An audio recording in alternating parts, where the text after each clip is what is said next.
Angry reactions greets potential 80% increase in electricity tariffs as joint news sources reveal the extent of increase demanded by the VRA. I think so, because I think they say every good turn deserves another.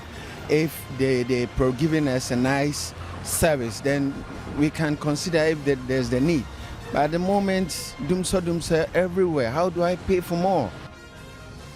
Tonight we hear from the Parliamentary Committee that interrogated the utility providers about their demands and throw the question to the public. This is Top Story with Evans Mensah. Top Story is brought to you by Bond Financial Services, your success, our passion, Belacqua Mineral Water, the new generation mineral water. It's also brought to you by Lifebuoy, still 100% better germ protection, and Blue Rose Limited, shelter for all. It is sensitive and a public opinion divider, especially when it could be as high as 80%. Utility providers have been pushing for tariff increases for some time, but have managed to keep secret exactly how much they are demanding. Today, joint users learned that tariff increases for electricity could be as much as 80% if the Public Utilities Regulatory Commission approves it. It is a closely guarded secret, but my colleague Fred Smith has been digging further and joins me in the studio. Thank you very much, Fred. We knew that they were asking for increases, and that has been a subject of some debate. What we didn't know was how much exactly they were asking. Your sources are telling you it could be as high as 80%. Yeah, that's exactly what we're picking up, and the PURC has already received the proposal from the utility providers, which is asking for 80%, around 80%. That's what our sources are telling us. I see. Now let's look at this 80% because it startled me when I first heard it. But I can take some comfort in the fact that this is not the end of the deal because it has to go through some processes. Exactly. What will happen is that the PRC has got a committee made up of various interest groups. They have technical people. They also have people representing the rest of us, organized labor and the rest. They will all consider some 8 points before raising the tariffs, and I'll give you those points. They'll consider the interest of the consumer. They also consider the interest of the investor, the one who's put this money in. They also consider the cost of production, whether it will be reasonable to keep prices at that level. And they will also look at uniformity of prices throughout the country. They also consider competition among utility companies. Whatever prices they put up, they want to ensure that the power producers are able to compete among themselves. And they also look at the best use of natural resources. If you realize, the last time we had an increase was in September 2011, almost 2 years ago. And that's why we are in the situation as we are in now. We haven't had the automatic tariff adjustment going because of political pressure on them, as my sources tell me. And so over the last 2 years, we've built up. At the last time we increased, we were also using gas to produce. And gas is about half the price of crude, which we are using now. And so it tells you the extent to which the power producers have been struggling under this. Thank you very much, Fred, for that. We know that tariff increases are a hugely controversial subject, and we knew that it's going to be this heated, and we've been speaking to some public members of the public who bring you their views shortly. But we can speak now to Mr. Fletcher, Sam Fletcher, who is the Director of Public Communications at the VRA. Thank you very much, sir, for your time here on Top Story. Our sources tell us the increases that you're demanding could be as high as 80%. Can you confirm that? Hello? Hello, Mr. Fletcher, can you hear me? Please come again. Great. Our sources tell us that the increases you're demanding could be around the region of 80%. Can you confirm that? No, I can't confirm that. We haven't asked for anything like that. So how much exactly are you asking? That would depend on what the PURC has to tell us. We tell them our cost, we give them the figures, and then they would have to sit down and examine the details, look at what we have now, and see whether, first of all, if they want to give an increase, and if they want to do when and how much.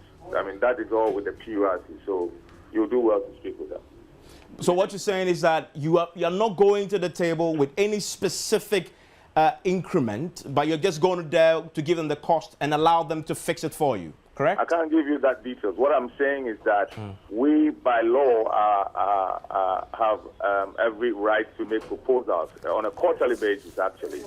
But for every 2 years, we all know that according to the PURC's mandate, there's the need for a major tariff review. And I think we need to start talking about review and adjustment rather than increase, because there are times that a review comes and there is a downward adjustment as against upward adjustment. So we are better off using the word adjustment rather than increase.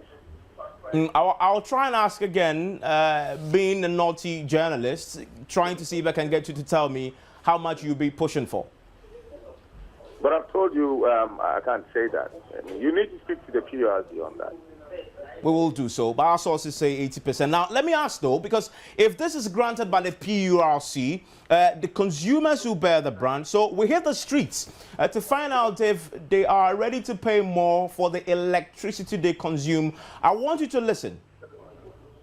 I would not like to pay more for them because whilst they say they are increasing it, when you watch or look at this modern Ghana here, things are costing now of these days. And the way they are switching off their lights every 2 days, 3 days, it's like people are complaining. And me like this, I will never pay. I'm willing to pay for more electricity. Yeah. The reason being that power is everything. Without power, we can't survive in the country. Yeah, because of that, whatever they said, you go by it. No, because after all, it's not stable. And if they claim there's a crisis, what is the actual crisis? What's actually happened?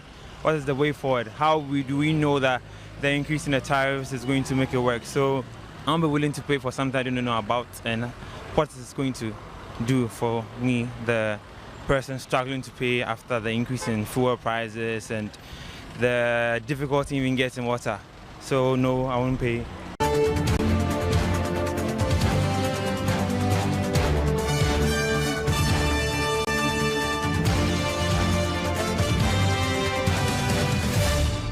I still have Mr. Fletcher with me on the line. What do you say to those comments you had from the members of the public?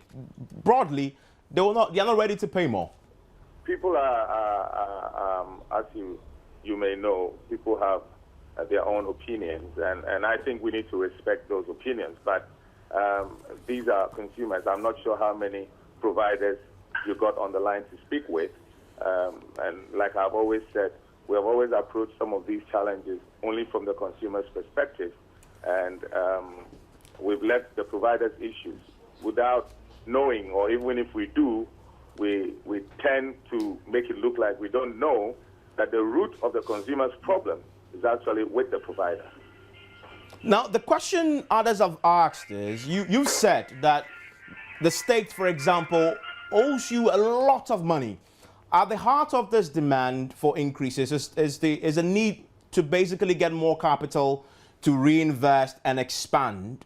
Some say the option you need to be following is getting your debt, getting the money owed you from the state, from government, and not pushing it on the consumer. How do you respond to that? Those two options are not supplementary of each other. They are independent issues. The fact that government owes us does not mean that we shouldn't pay the right tariff. You need to separate that. Government debts need to be collected, but in addition to that, we need to have cost-reflective tariffs.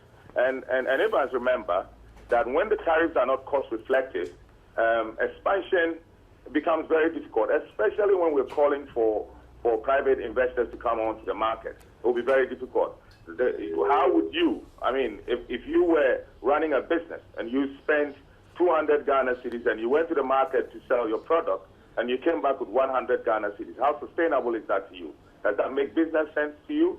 To me, no, it doesn't make economic sense. So if I'm not able to make profit, at least I should be able to break even. And that's what we are looking at here. We have produced power using crude oil. Hello? Yes, Mr. Fletcher, I want to ask though, you want to stay on the line briefly for me because I want to speak to Mr. Katie Hammond. He's a member of the committee that looked into the issues that you're raising in Parliament yesterday, the Committee on Mines and Energy, also a former Deputy Energy Minister. Thank you, sir, for your time. Now, you met them yesterday. Were you convinced that there's a real justification for the increases that they've been proposing? I'm not sure the discussion yesterday was about any idea of increasing tariffs. But let me tell you something. The mere suggestion that somebody thinks that tariffs should be increased for me is immoral, it's arrogant, it's offensive for the good people of Ghana.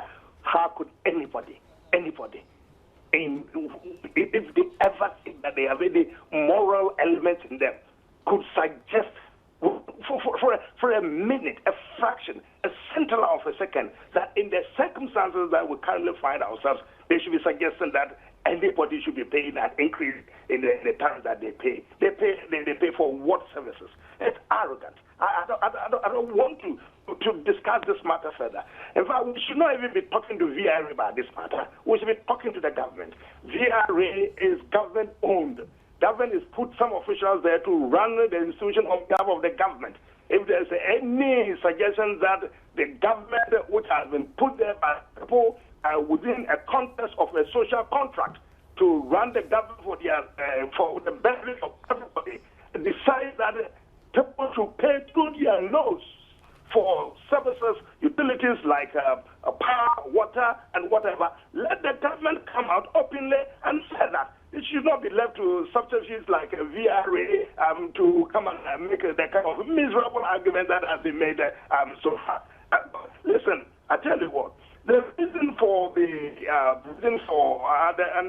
let's be careful. I don't for a moment intend to discuss what was suggested yesterday at the meeting, because we first have to report to the full House of Parliament. We haven't done that, so that is not what I intend to discuss. But for what I know, the reason for the doomso, whatever is going on, not so much about money.